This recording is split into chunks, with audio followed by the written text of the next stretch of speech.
Welcome to Warblock. I've just put this one together. I thought this is intriguing because quite often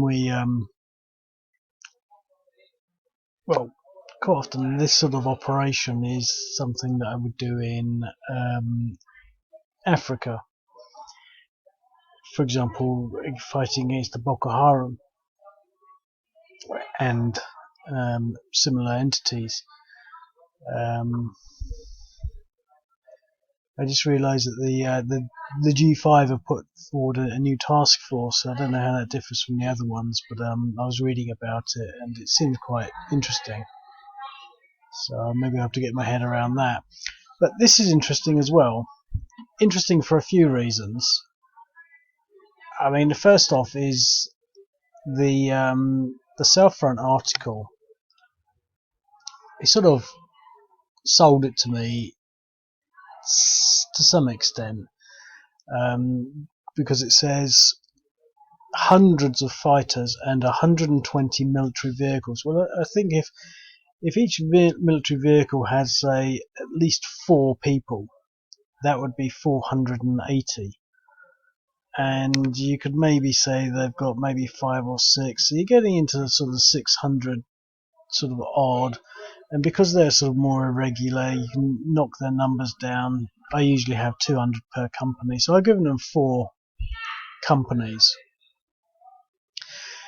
So once it gets to that sort of scale, it's an operation,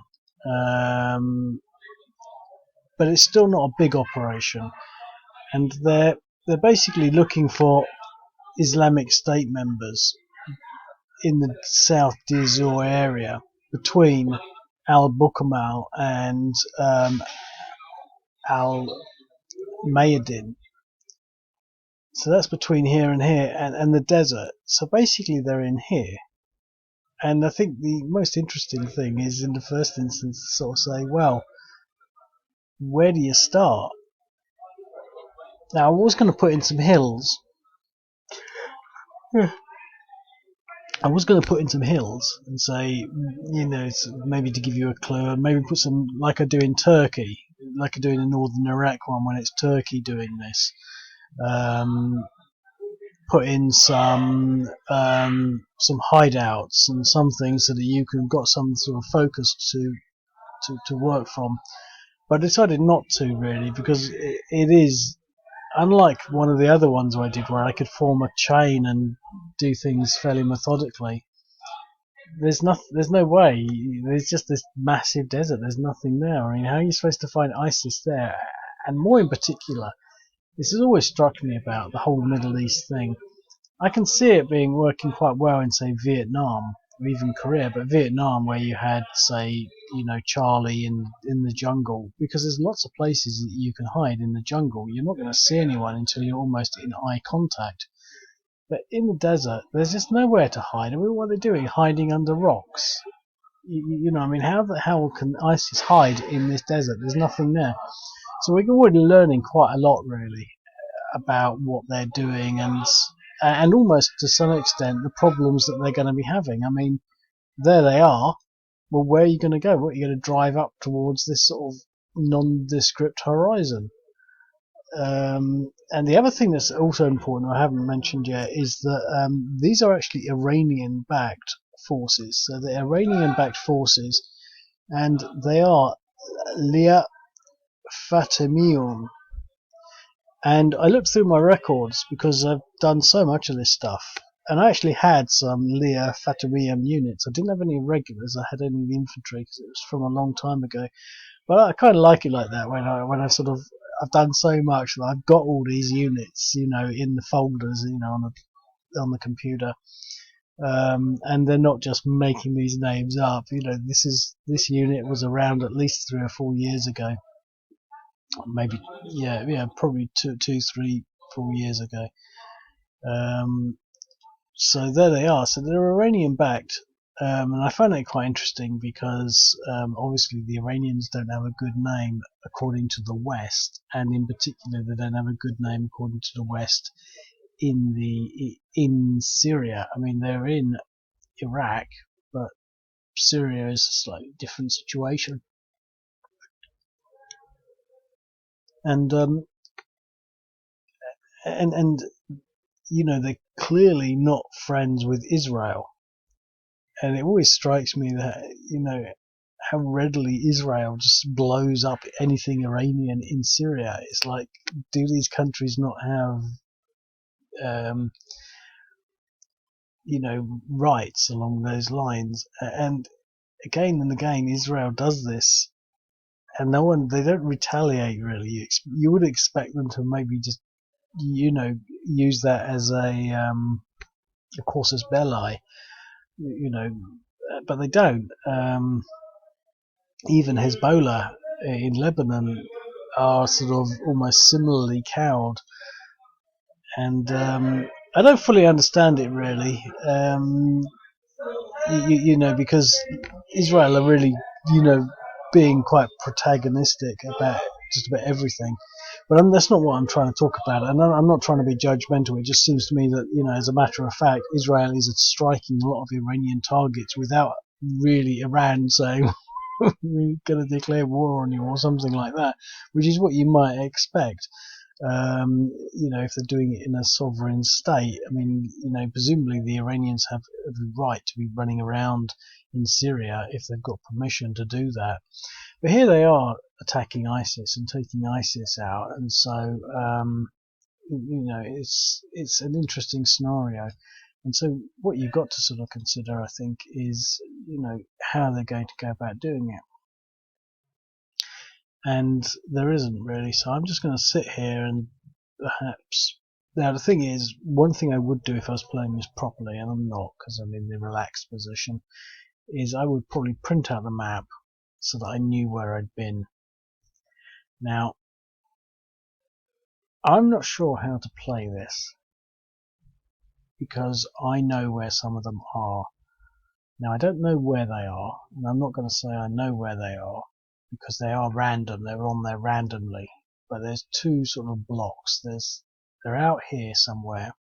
So we could find some in this desert, we could find some along this road, we could find some around here, we could find some along this road in this desert. I don't think there's any over here or sort of in here, but there's another sort of tranche of units that will probably be somewhere along this road, either on the road or more than likely in these towns.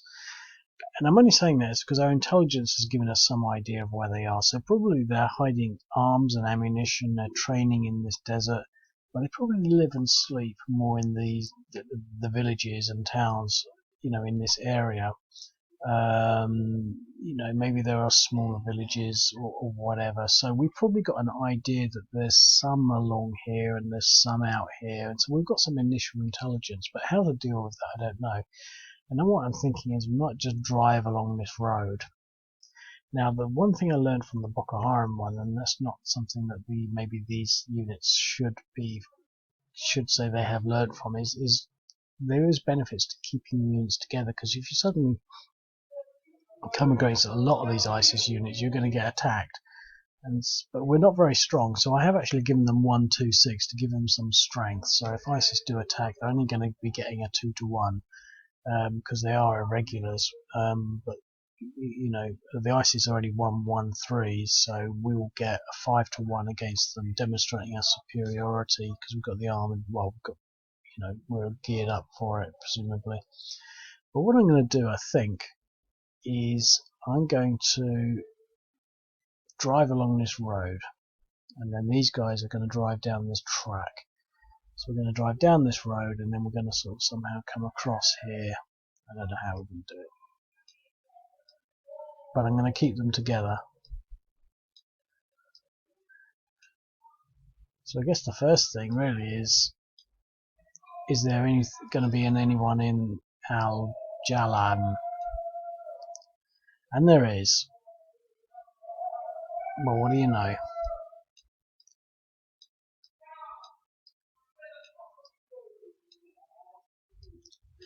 Now, I was going to put some helicopters in, but I couldn't find any helicopters in my Syrian box. So I don't think I've done Syrian helicopters before, which I find a bit unbelievable. I must have, I just can't find them. But it doesn't specify any Syrian helicopters. There's no air support in this. They look as though they're just driving around in these These SUVs. I wonder why they always go for white. You would have thought that they could buy the black ones, and maybe that would be better.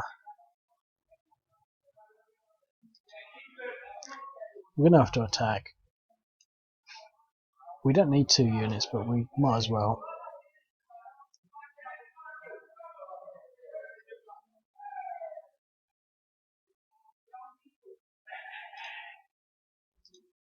Let's just use one.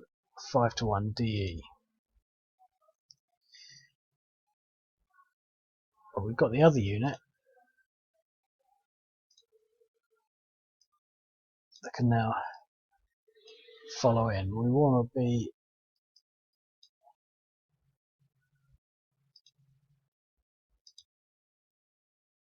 so another DE. Well, that's interesting. That's not a very good place to go.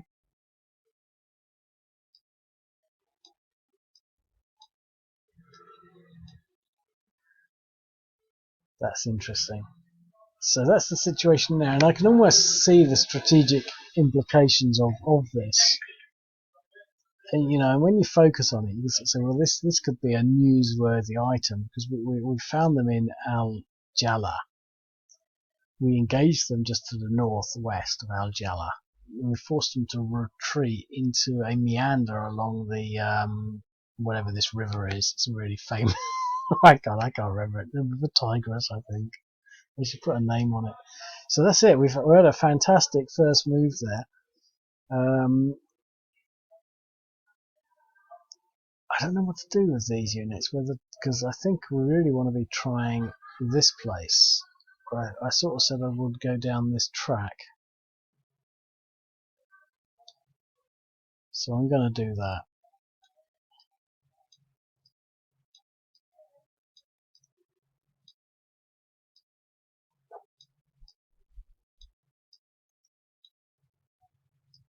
Out of movement, I imagine. Right. Well, we're going to spice it up a bit by going down this track.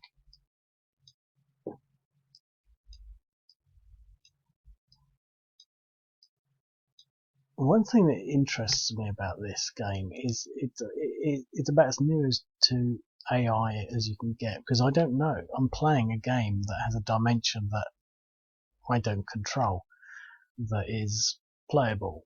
You know, I don't know where these units are, and they'll be in different places every time. Okay, so the one thing about the when you play this sort of game, although the Islamic State have probably about 10 units on the board, they can't move any.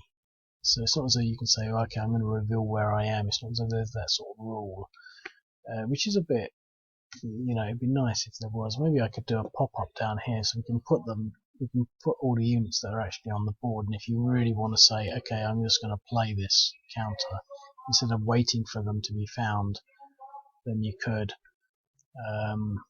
But that's just me thinking aloud. But what to do here? Well, the thing is, if we move into there, we can attack them, but that'll be a 1-to-1. And plus, we're already pretty beaten, so I'm not going to do that.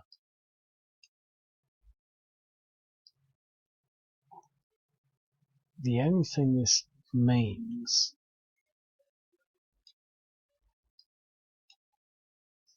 Wow. Why is he moving so fast?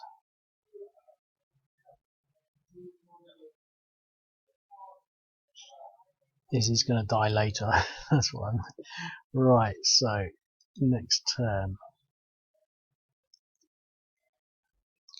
Well, we're sweeping this road, and I think it's interesting because we are dealing literally with the question of, let's see how far we can get this guy.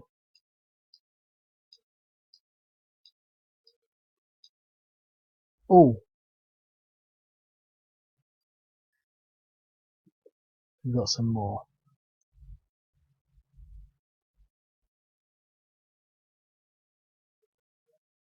Well, we're going to attack them.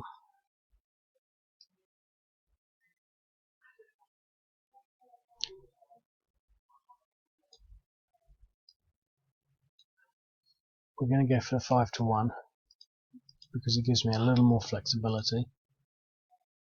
A DR, not perfect, but that'll do.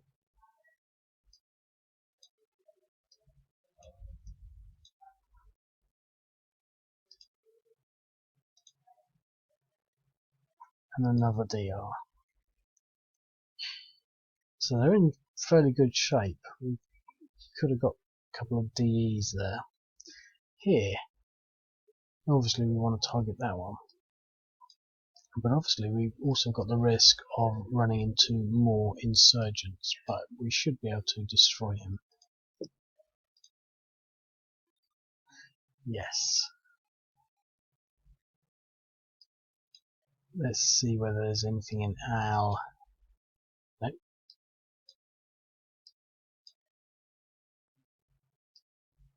Al Shal. Yeah. I'm a long way from the screen at the moment, so I can't read things. Do I want to try that? Yes. There's nothing in there. Okay. Can they get into there? And there's nothing in there either, so there might be something in there. That's interesting. Right. Well, it's ISIS, so they're going to attack. Even if they kill some of these guys, they win a moral victory. A DR, so they force the Iranians to fall back.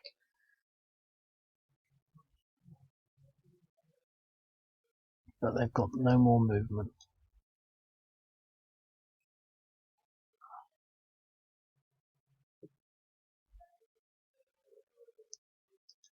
Okay. Well, let's shoot up to... Oh! We started in there, didn't we? So we didn't actually have to go that far. He was in there, so when we drove down here, we missed them. We're going to have to deal with that.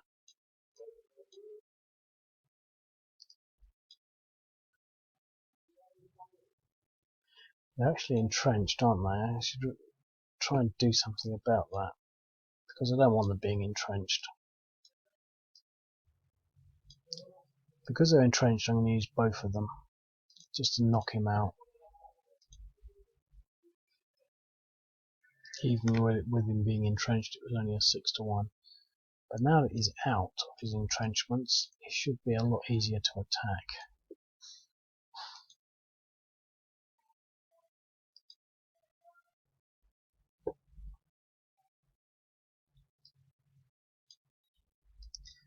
Let's force him southwest.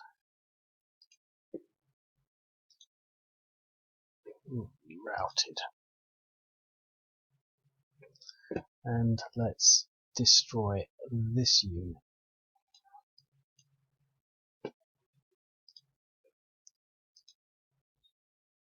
Yeah. We're only DRing them though. We've yet to get a DE. A 4th DR. Wow. We should get a DE this time.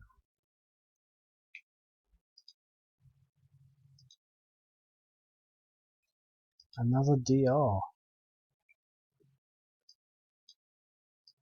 Again, this is noteworthy. You know, they're getting credence here because they're not being pushed back. There they are. But they put up a strong fight. But they've got 8 depressions now, so they're not going to last long. And again, what do they want to do? Well, it's a simulation as much as anything, so we're going to run away. No more movement. Okay. Well, we know that these roads are clear, but we also know that there's intervening periods. So this area here might as well be done. Okay, and this area here, also this area here.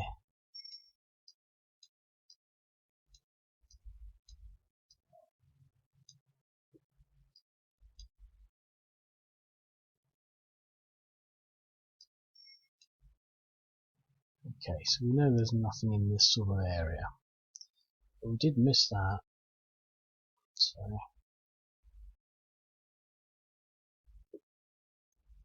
here, we want to complete this road.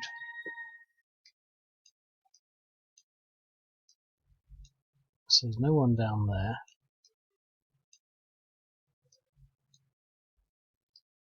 And we also want to get this bit of desert here. I don't know why I didn't think of getting him. Just completely skipped my mind. And he's going to run away. But they're only on foot, so where are they going to go?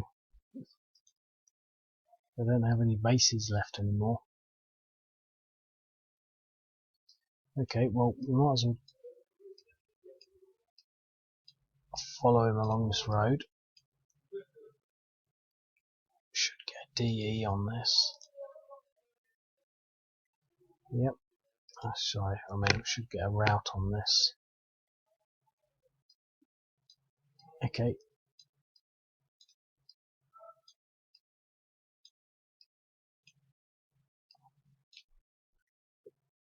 Okay.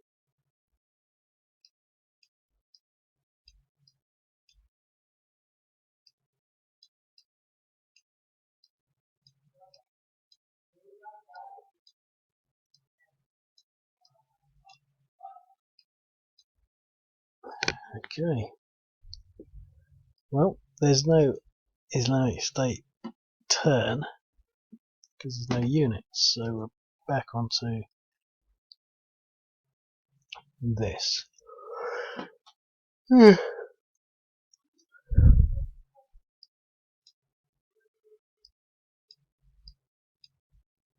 Aha.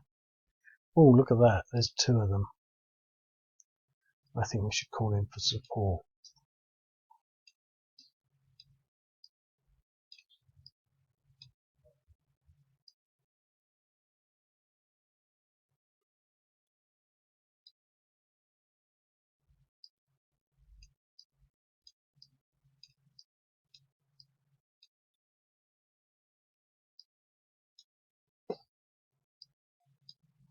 This should be enough.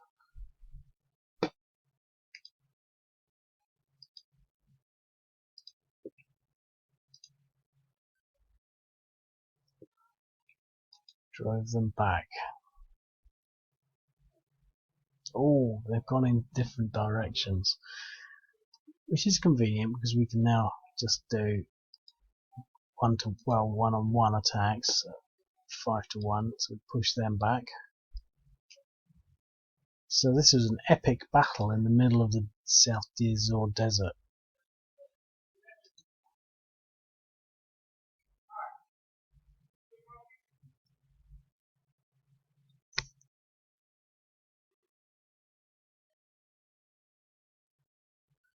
Well, considering it's ISIS,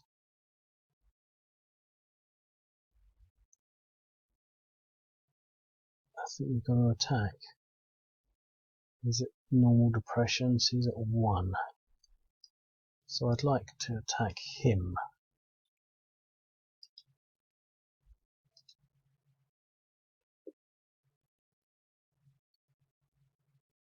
DR, that was lucky.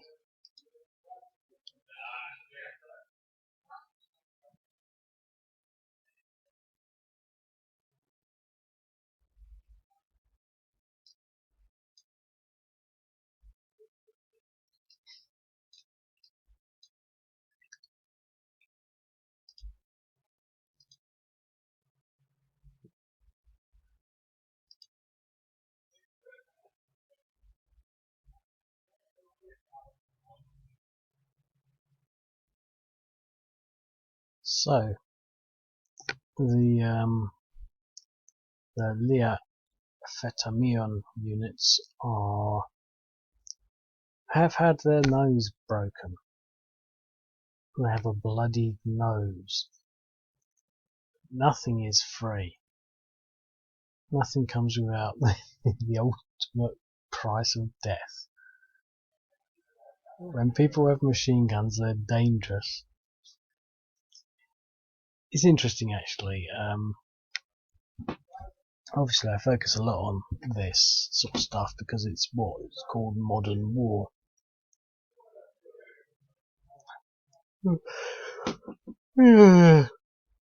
But we just had, obviously, one of the biggest, and I haven't mentioned this and talked about it, so I may talk about it now. We just had the biggest explosion ever in Beirut, in the port. That was phenomenal. And when I looked at it, one of my first thoughts was that it was a tactical nuke. That's what I thought it was just by looking at the explosion. Someone else commented on that and sort of said, one of the comments on one of the videos, whatever.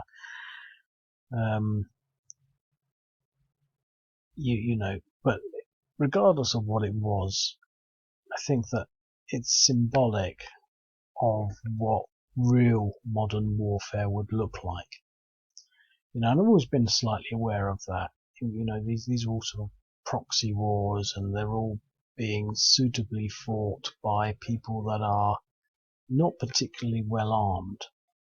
They've got small arms, pretty much nothing else. They've got ATGMs, but you can't go around causing mass destruction with ATGMs. You can just take out specific targets. Even when the Houthis attack Saudi assets with their ballistic missiles, they don't seem to be, creating the sort of damage on the scale that the Beirut explosion caused. That just flattened an entire area and left, a lunar-sized crater. That was massive. When you look at the damage that the Houthis did on the refineries, it was nothing. They were just targeted explosions. Similarly with the Iranian strike on the US air bases, they didn't look, and I think even at the time they admitted they weren't using full payloads.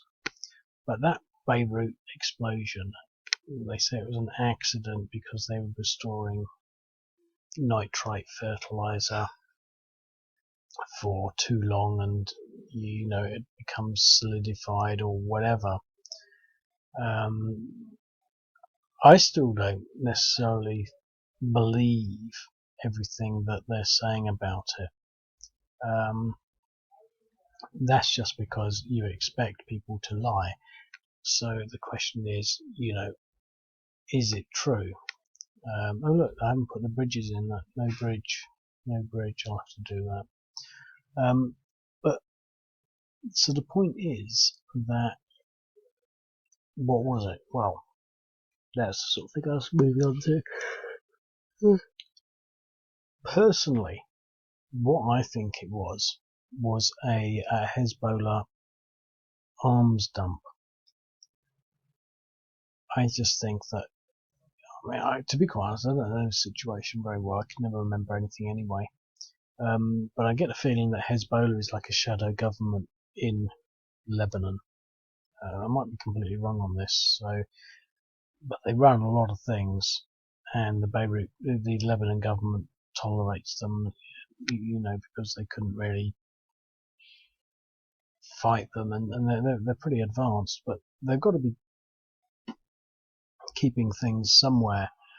And it wouldn't surprise me if it was an arms dump of some sort, because I can't really see why anyone would keep, whatever sort of volume of nitrite fertilizer, in a place like that. I mean, why? There's no farms nearby. Presumably they had to pay for that. So they would have been paying for storage. I don't imagine that, storage in Beirut harbour is cheap. It's got to be prime storage. If they're going to just forget about something, you'd have thought that they could forget about it somewhere else. But also, I think, on the concept of it being deliberate, when you think about, well, what indicators are there that could suggest that it was deliberate, you've got to sort of look at who would do it. Well, who would do it would be, someone with a lot of power and authority, a government level sort of type initiative. But the indicators that sort of suggest to me that it was deliberate to some extent was the fact that it was a key location, but it was not in the center of a heavily built up area.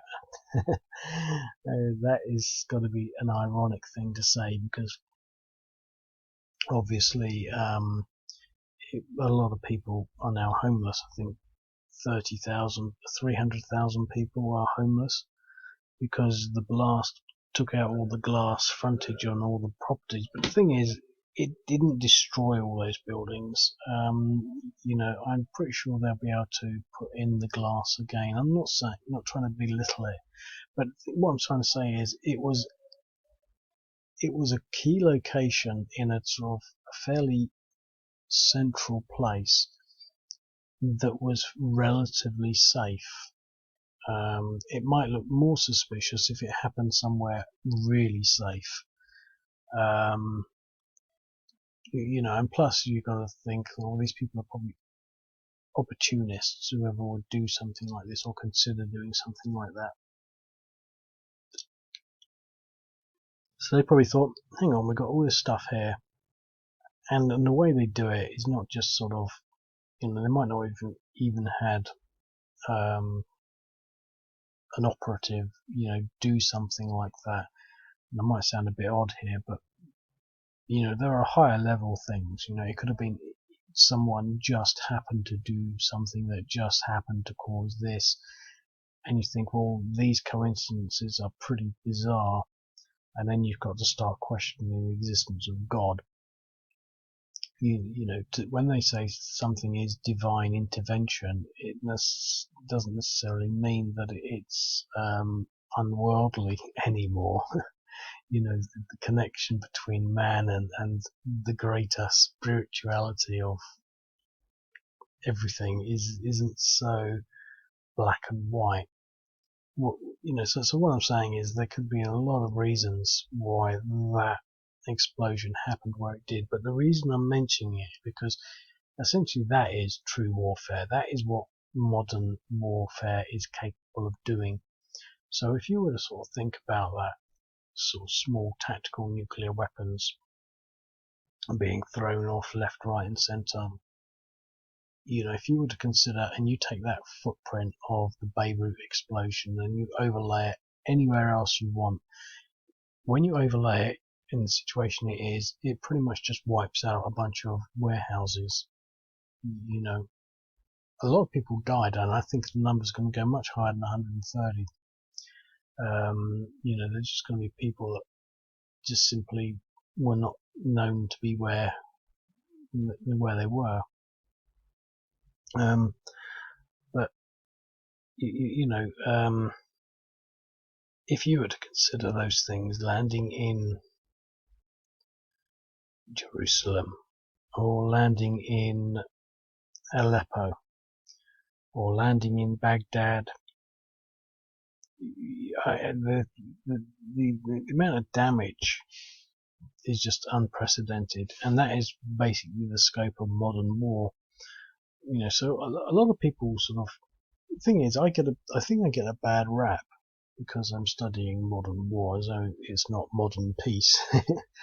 I'm not going to go into that old chestnut, so to speak, but the point is there are other people that get the moral high ground because they only study the Third World War between America and Russia, fought obviously in Europe.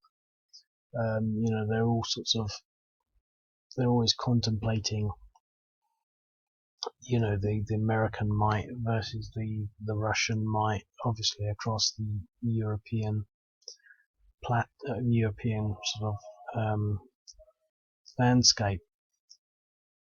But the thing is, and they quite often play it at a very kinetic level, tanks, and then they would have tank busters, the A-10s and Grad missile systems. But I think what you'll find is if there was ever a war like that, you would have a lot of these Beiruts happening. They would, especially, I think what happens is things escalate and they realize that such and such is going to happen, such and such is going to happen.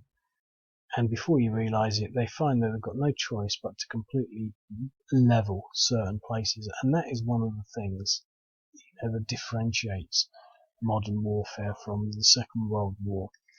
From the Second World War, the end of the Second World War, the lethality of things just became so intense that the Americans really just were unopposed. I mean, the Germans fought back, but towards the end of the war, more and more shots were hitting target. And following the Second World War, obviously, the lethality became far more concerted, so to speak. I think there's numbers on in the Second World War you had to fire another tank 50 times before you hit it. Towards the end of the war, it's sort of like you had to fire it at 20 times. In the 1950s and into the in the 1950s, you had to fire a tank maybe sort of maybe, I don't know, just making these numbers up now, but maybe 10 times. But in the 60s and 70s, essentially the period came where you just fired it once and you can't even see the tank. You just fire it once and you hit it. So whoever fires first hits and eliminates the other tank. That was the scenario in the Cold War. And that's just one part of it. So the lethality means that it's pointless putting tanks on the field because they're going to get blown up, or the majority of them are. So tank crews suddenly become a little demoralised. But it's not just even the tanks. With these grad systems alone, they can level entire cities. The oxygen consumption from the explosive force of these systems would just asphyxiate everyone. Within sort of like a square mile radius. And that's just the conventional weapons. I mean, I've got a book actually, frustratingly, in America, which I can't get to at the moment. I hope it's still there. I hope my existence is still there. But it's called Strategic Bombing, Strategic Bombardment, or Strategic Bombing. And they talk about a lot of the strategic bombing, how it developed from the Second World War, and then how it developed and was played out through Korea and Vietnam. But basically, you would have strategic bombing, not because they necessarily want it, because the numbers would just add up. You've got to do it before they do it. And so you would have, if you overlay the damage to Beirut, course, it's just, and then give it 10 times that, and then just put it over Hanover, or over whatever the capital of Poland is, Warsaw. Anywhere, places will just get leveled and razed to the ground. So when you come back and look at all this stuff, these people driving around in their technicals with their AK-47s and their 50 cal machine guns, it's nothing. They're not, they're just peanuts in comparison to the true nature of modern war in its truest sense. And that's why I always say we'll never see a modern war, because the people that control these arsenals, they just know too well that there would just be no positive outcome. You don't want to be the person that flattened an entire country. Even Syria has got off lightly in comparison to what a full and proper conventional war would look like. And it doesn't necessarily, it has its connotations really. I mean, its implications, because it means if we can't do these things now, how else are we going to do them? How else are we going to combat, enemy states? And I mean, I don't know. I mean, I'm not suggesting that we have to, but I think there's definitely tensions, and the economic warfare I think is going to be fairly intense. You know, and they're going to be sort of saying, well, we're at war, but it's economic. So anyway, I don't really want to sort of dwell too much on that. I just thought I would mention the Beirut situation just because it's so vast, and I don't have any conspiracy theories or any true other motives. I mean, it could have been an accident. It just struck me as being, as you expect them to lie, and what would be the most plausible reason for that, and it has to be, you know, the most plausible reason would be a Hezbollah arms dump. And, you know, it's a big warehouse, you know, that's obviously where you would keep your arms dump. You might keep it there because you don't want Israel bombing it, you know, why keep it in a small outbuilding on a farm somewhere where Israel would be quite happy to bomb it, when you can keep it somewhere where there's a little more deterrent because it's a higher profile target. But it could have been an accident, but it was a tremendous explosion, and you know, I mean, it was. Someone commented, you know, I mean, can 2020 get any worse?